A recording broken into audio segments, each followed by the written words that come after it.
Hello, my name is Prokopis Skordis and I want to welcome you to the SFS Modes Crash Course. In this crash course, I will show you how to use this amazing system called SFS to learn how to play all 7 modes of the major scale everywhere on the fretboard very quickly and effectively. Using this system, you'll be able to play Ionian, Dorian, Phrygian, Lydian, Mixolydian, Aeolian and Locrian in all 12 keys and in every possible position. I know that this sounds like a lot, and indeed if you tried to learn this the traditional way through memorizing shapes and so on, it would take ages. But with SFS it's not so. I've been using this method in my teaching studio since 2010 and the results have been amazing. Even teenage beginners can begin to grasp this concept in a couple of lessons and then become really comfortable improvising in all modes and all positions after a very short time. Of course, it still takes practice, but SFS is so effective that you get great results and see tangible improvement after every practice session. Those of you that have studied some other SFS course with me, like SFS Pentatonics, already know about the power of this system and will probably go through this crash course a little faster than other people. But it's still a good idea to watch carefully and learn the intricacies of applying this concept to the modes of the major scale. Also, feel free to share your experience with SFS in the comments section to encourage newcomers or even answer questions if you get to them before I do. So let's get right into our lesson. The first thing we need to learn actually has nothing to do with SFS directly, but it's something that every player and especially every improviser needs to understand. And it's also something that guitar players are notorious for misunderstanding. Let me give you an example so that you see what I'm saying. Let's say you get a guitar book or a magazine or go to a website and they show you a fretboard shape and say this is the Dorian mode, and then show you another one and say this is the Ionian mode or this is the major scale and so on. Well, these statements are actually wrong and have caused some guitar players to be limited in their progress for years. Sometimes those people don't have a clue themselves and are just repeating what they saw somewhere else. But in many cases, teachers actually do know that they are being inaccurate, but they think that they are making things easier for everyone by not explaining what's going on. Now, I can understand that, but that does not change the fact that everyone can understand the modes and that when you do, it will bring your playing up to a new level. So let's start from the beginning. A scale is basically a group of notes arranged by order of pitch. Since all notes reappear in many registers, this order of pitches is infinite. So for example, the very common C major scale is not really C, D, E, F, G, A, B as some people see it. It's actually an infinite series of these pitches and is limited only by the range of your instrument. So on a standard 22 fret electric guitar, this scale would start with a low E and end on a D almost 4 octaves up.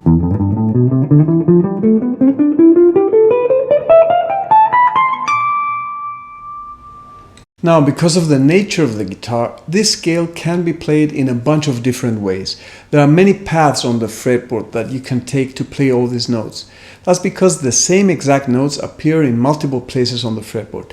But that's not relevant right now. That's actually where SFS comes in to help us master all those positions, and we will look at that in the next lesson. But let's get back to our subject. What about modes? Isn't a scale and a mode the same thing? The answer is no. There are a few cases where you can interchange these two terms, but in order to really understand what's going on, you need to clearly comprehend the difference between them. So now that you know what a scale is, let's see what a mode is. And the only way to do that is by talking about an extremely important musical concept called harmonic context.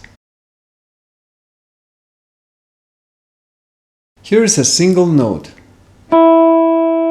As you hear this note, your ear picks up a lot of information. You hear the sound of the instrument, how loudly or softly I played the note, and so on. If you have perfect pitch, you may even realize that the note I played was an E. All this information, however, is very incomplete compared to the information you receive when you hear this note in a piece of actual music, in which case the context gives that note a lot more meaning. Here's an example.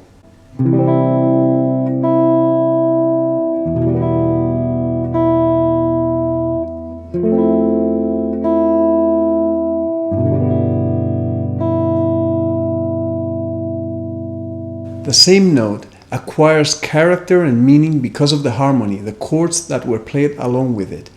An E sounds different over a C major chord, over an E minor chord, over an F major 7 chord, and it can definitely sound really strange if played, let's say, over an E flat minor chord. Well, the same exact thing happens with a scale. A scale, as we said, is just a group of notes, 7 notes in the C major example we looked at before. But what gives these 7 notes musical character is the harmony behind them. So let's use the example I shared in the beginning, and let's say that someone showed you this fingering shape. By the way, in all these diagrams, we have the lower strings at the bottom, like tablature. Some people are used to the opposite direction, so don't let that throw you off. So they showed you this and said, this is the C Ionian mode, also called the C major scale. They would only be correct if the chords behind your playing were revolving around the C major chord. This would make the C note right here sound like home bass.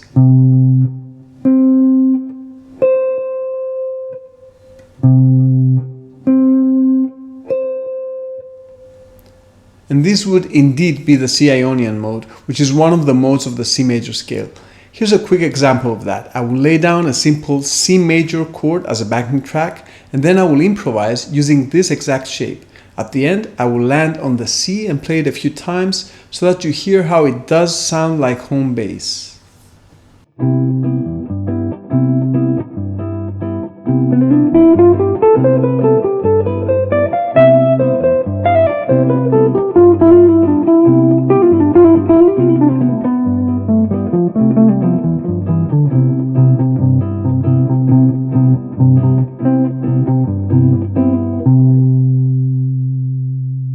But what if the chords behind your melodies revolved around D? That will make the D right here the home bass. And this would not be the C Ionian mode anymore, but the D Dorian mode, even if it's the exact same fingering and the exact same notes. Here's an example of that, and this time I will lay down a D minor backing track and I will land on the D at the end so that you can hear that now the D is the home bass.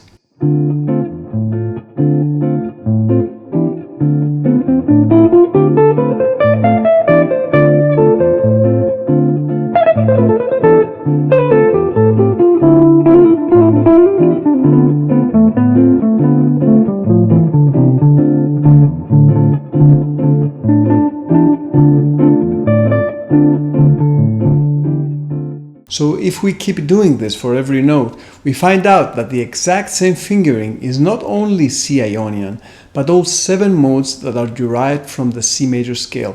It's C Ionian, D Dorian, E Phrygian, F Lydian, G Mixolydian, A Aeolian, and B Locrian.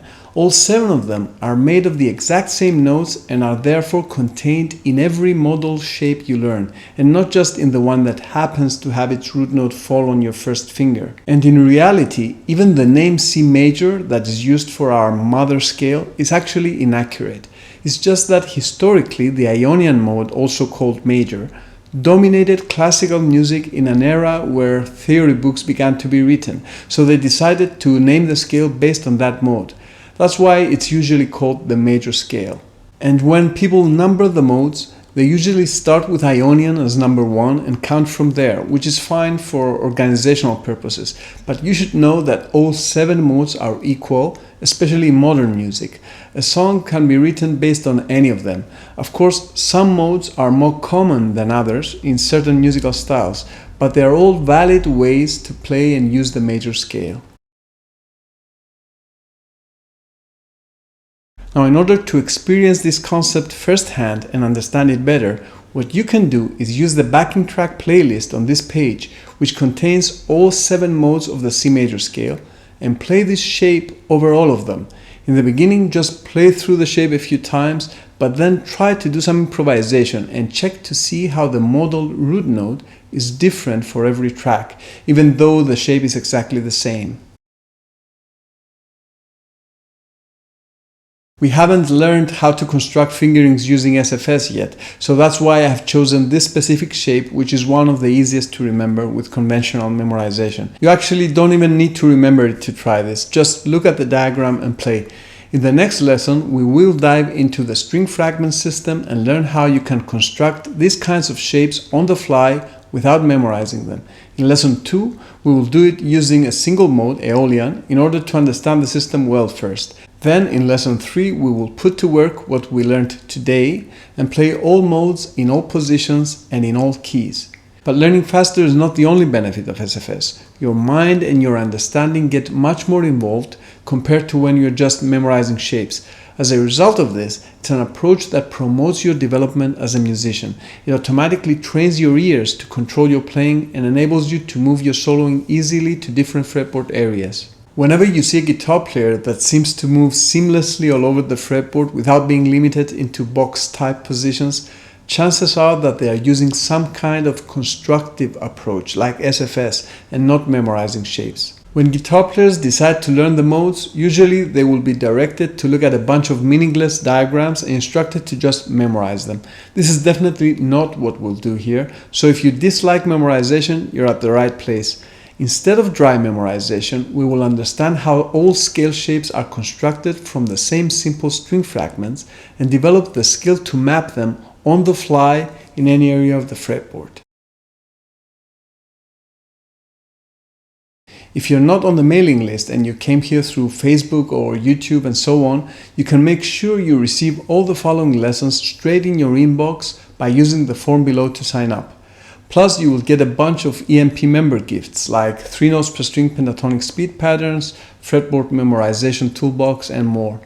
Also, don't forget to click like and share, and also let me know what you think about all this in the comments below. Feel free to ask questions and I will answer as soon as I can. This is Prokopis from EffectiveMusicPractice.com. Thanks for watching and remember, enjoy your practice and be effective.